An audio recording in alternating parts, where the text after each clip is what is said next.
இயேசு கிறிஸ்துவின் இனிதான நாமத்தினாலே உங்கள் யாவருக்கும் என் அன்பின் வாழ்த்துக்களை தெரிவித்துக் கொள்கிறேன். நேரத்தை கடத்தாமல் வேத பகுதிக்கு செல்வோம். ஆபகுக் 2ஆம் அதிகாரத்தின் 3ஆம் வசனத்தை வாசிப்போம்.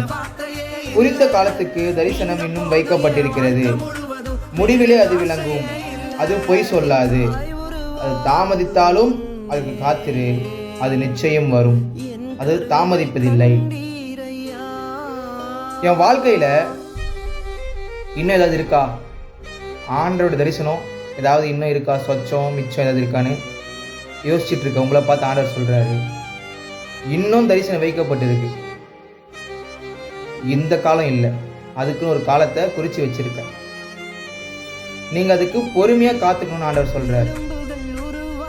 ஒரு விதைய புதைச்சிட்டு அந்த விதைக்கு மேல 100 குடம் தண்ணி ஊத்தினா கூட அது உடனே வந்து முளைச்சிடாது. அதுக்குன்னு குறித்த காலம் இருக்கு, குறித்த பருவநிலை இருக்கு. அந்த பருவநிலை வரும்போது தான் அந்த விதை துளிர்ந்து செடியாகவும் மரமாகவும் மாறும். அப்போஸ்தலர் அவங்களுக்கு இன்னொரு பேர் இருக்கு, உலகத்தை கலக்கிறவங்கன்னு. பரிசுத்த ஆவியானவர் வரும் வரை அவங்க காத்திருந்தாங்க. நீங்களும் உங்களுக்கான நேரம் வரும் வரை ஆண்டவருடைய பலத்தை கையில காத்துட்டு இருக்கணும். உங்களையும் ஆண்டவர் நிச்சயமா இந்த உலகத்தை கலக்கிறவங்களாக மாற்றுவார். ரோமர் 8:25 அதான் சொல்லுது, நீங்க பார்க்காததை நம்புறீங்க, அது வர வரைக்கும் நீங்க பொறுமையா தான் இருக்கணும். நிச்சயமா நீங்க நம்புறது உங்களுக்கு வரும். நீங்க காணாத பரலோகத்திலிருந்து வரும். நீங்க காண்கின்ற உலகத்திலிருந்து இல்ல, காணாத பரலோகத்திலிருந்து நிச்சயமே வரும்.